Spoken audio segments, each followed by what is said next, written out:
లక్షల కోట్లు అంటున్నారు కదా, అసలు ఎవరు చెప్పింది ఆ లక్షల కోట్లు అన్న లెక్క? ఏమి లెక్క అది? జగన్మోహన్ రెడ్డి గారు 2 లక్షల కోట్లు అంటున్నాడండి. 2 లక్షల కోట్లు ఎందుకు అవుతాయని చెప్పి ఎవరన్నా అడిగారా? ఆయన ఏమైనా చెప్పాడా? ఆయన 2 లక్షల కోట్లు అనగానే మనందరం 2 లక్షల కోట్లు అంటమేనా? ఇందాకే చెప్పారు కదా చక్రవర్తి గారు, దానికి సుమారుగా అయ్యేది 50,000 కోట్లు అండి. 50,000 కోట్లు ఆ భూములు ప్రభుత్వానికి వచ్చిన భూములు అమ్ముకుంటే వస్తాయా అంటున్నారు. వస్తాయో రావో చెప్పండి. లేదు, అసలు 50,000 కోట్లు ఖర్చు అవుద్ది. మీరు ఇండోసోల్కి 45,000 కోట్లు సబ్సిడీ ఇస్తారా? బీపీసీఎల్కి 70,000 కోట్లు సబ్సిడీ ఇస్తారా? రాజధాని దగ్గరికి వచ్చేసరికి 50,000 కోట్లు లేవంటారా మీరు? లేకపోతే ఆ ఆర్సెల్ఆర్ మిత్తల్కి 27,000 కోట్లు ఇస్తారా? ఇంకో కంపెనీకి 13,000 కోట్లు ఇస్తారా? రిలయన్స్కి, అదానీకి ఒక 30,000 కోట్లు సబ్సిడీ ఇస్తారా? క్యాష్ సబ్సిడీలు ఇవన్నీ, పన్ను రాయితీలు కాదు, క్యాష్ సబ్సిడీలు ఇస్తున్నారు. రాజధాని కట్టడానికి సిఆర్డీఏ దగ్గర డబ్బులు సరిపోతాయి అనుకుంటున్నాం. సరిపోకపోయినా, నిజంగా 50,000 కోట్లు సరిపోకపోయినా, 1,00,000 కోట్లు అయినా కట్టాల్సిన బాధ్యత ప్రభుత్వానికి. సిఆర్డీఏకి డబ్బులు తక్కువ పడితే చచ్చినట్టు ప్రభుత్వమే ఆ బాకీ నెత్తినేసుకోవాలి. ఎందుకంటే ఇది రాష్ట్రం మొత్తానికి కలిపి కట్టే రాజధాని. ఇది ఎవరో ఒక్కళ్ళ సొమ్ము కాదు, ఒక్కళ్ళ కోసం కడతాంది కాదు, రైతుల కోసం కడతాంది కాదు, రాష్ట్రం మొత్తానికి రాజధాని కాబట్టి దానికి ఏమన్నా బరువు బాధ్యతలు ఉండవనే అనుకుంటున్నాం. ఎందుకంటే ఆ రోజున రాజధాని చెప్పినప్పుడు లేదండి సెల్ఫ్ ఫైనాన్సింగ్ ప్రాజెక్టు, దాని డబ్బులు దానికి సరిపోతాయి అన్నారు. ఒకవేళ సరిపోకపోతే ఎందుకు సరిపోవట్లేదో చెప్పండి, ఆ బాకీ ఏదో ఖజానా మీద వేయండి, నో ప్రాబ్లం. ఇంకొక విషయం ప్రజలందరికీ తెలియజేస్తున్నది ఏంటంటే, నేను ఎప్పటి నుంచో మొదటి నుంచి చెప్తూ వస్తున్నది ఇది, రాజధాని ప్రాంతం మొత్తం ఉద్యోగ అవకాశాల విషయంలో ఫ్రీ జోన్గా ఉండాలి. అందులో ఎవ్వరికి ఏ ప్రాంతానికి రిజర్వేషన్ ఉండడానికి వీల్లేదు, ఫ్రీ జోన్గా ఉండాలి. రాష్ట్ర ప్రజలు ఎక్కడి నుంచైనా సరే వచ్చి ఇక్కడ ఉద్యోగాలు చేసుకునే వెసులుబాటు, గవర్నమెంట్ ఉద్యోగం కానీ ప్రైవేట్ ఉద్యోగం కానీ ఉండాలి అని చెప్పి దాన్ని ప్రభుత్వం ఒక పాలసీగా గవర్నమెంట్ ఉద్యోగాలకు కూడా అమరావతిని ఫ్రీ జోన్ చేయాలి అని చెప్పి డిమాండ్ చేస్తున్నాం. ఇవాళ 2 లక్షల కోట్లు అని చెప్పి మిగిలిన ప్రాంతాల్లో అసూయ ద్వేషాలు రగిలించడానికి వైఎస్ఆర్సీపీ చేస్తున్నటువంటి ప్రయత్నాల్ని, కుయుక్తుల్ని, కుట్రల్ని తీవ్రంగా ఖండిస్తున్నాం. ప్రజలు అర్థం చేసుకోవాలని చెప్పి కోరుతున్నాం.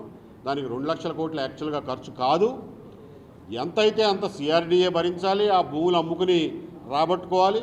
ఏదన్నా తక్కువ పడినా కానీ ఖజానా నెత్తి మీద వేసుకోవాలి తప్ప అమరావతి రైతులకి ఒకసారి ఒప్పందం కుదుర్చుకున్నాక అమరావతి రైతులకు మాత్రం అన్యాయం చేయడానికి వీల్లేదు.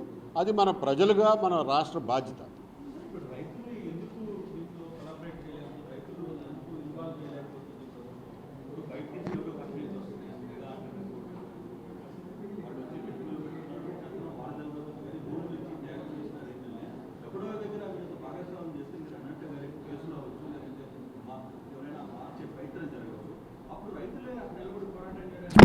అందుకే రైతులకు హక్కులు కల్పించమంటున్నాం.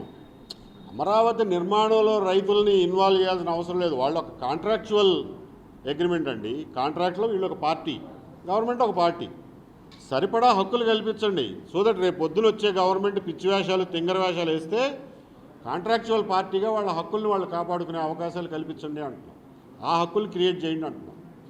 అంతేగాని నువ్వు కాంట్రాక్ట్ ఎవరికి ఇస్తావో, డిజైన్ ఎలా చేస్తావో రైతులకు అనవసరం. వాళ్ళ ప్లాట్లు వాళ్ళకి ఇస్తే చాలు డెవలప్ చేసి. అంటే మేము ఉన్నాగా, మేము చూసుకుంటాంగా అనుకుంటున్నారు వాళ్ళు. మీరు ఎన్నాళ్ళు ఉంటారు ఎవరికి తెలుసు? మీరు లేనినాడు పరిస్థితి ఏంటి? మీరు ఉన్ననాడే పరిస్థితి ఉంది. రైతుల సమస్యలు అన్నీ మీరేం పరిష్కరించలేకపోతున్నారు. ఇవాళకి పెండింగ్ ఉన్నాయి. మీరు లేనినాడు పరిస్థితి ఏంటి? ఎవరిని అడుక్కోవాలి మేము? కాబట్టి మాకు హక్కులు కల్పించండి. సో దట్ హైకోర్టుకు పోయినా తెచ్చుకుంటాం. అది మేము చెప్పేది.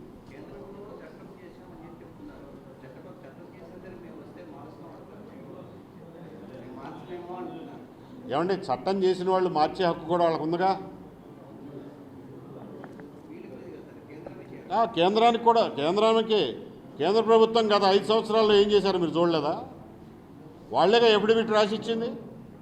రాజధాని అనేది రాష్ట్ర ప్రభుత్వం విషయం, ఇందులో కేంద్రానికి సంబంధం లేదని ఎఫిడవిట్ రాసి ఇచ్చారుగా, పార్లమెంట్లో సమాధానాలు చెప్పారుగా.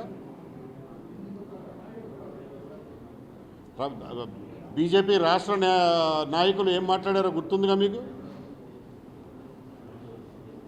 కాబట్టి వాళ్ళని నమ్మగలమా?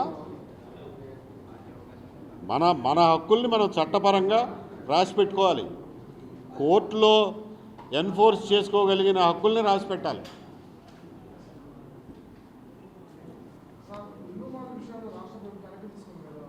ఏది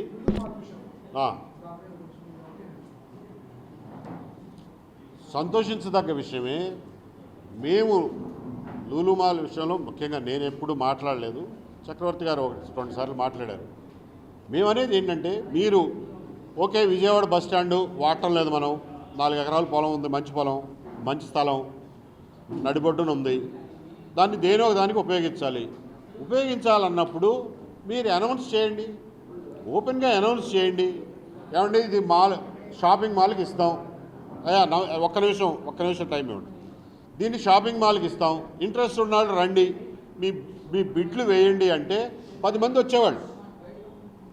ఇవాళ లూలు మాల్ ఒక్కటే కాదు కదా, ప్రపంచంలో ఎన్నో పెద్ద పెద్ద మాల్స్ చైన్స్ ఉన్నాయి. ఇనార్బిట్ అని ఇంకొకటను చైన్స్ ఉన్నాయి. వాళ్ళందరూ వచ్చి బిడ్లు వేసేవాళ్ళు. అందులో ఏ బిడ్డ నచ్చితే ఆ బిడ్డకి ఇవ్వాల్సింది మీరు. అంతేగాని లూలు మాల్ ఒక అప్లికేషన్ పెడతా అంట, మీరే లీజ్ ఎంత అని నిర్ణయిస్తారంట, 99 ఏళ్ళు వాళ్ళకి రాసిస్తారంట. అంటే 99 ఏళ్ళు అంటే మీరు అప్పనంగా ఇచ్చేస్తున్నట్టే. ఎట్లా ఇస్తారు? ప్రభుత్వ ఆస్తులను మీరు ట్రస్టీషిప్పే తప్ప మీకు ఓనర్షిప్ లేదు కదా. దాని మీద కోర్టుకు వెళ్ళారు. ఇవాళ విత్డ్రా చేసుకోవడం ఇంతవరకు నయం.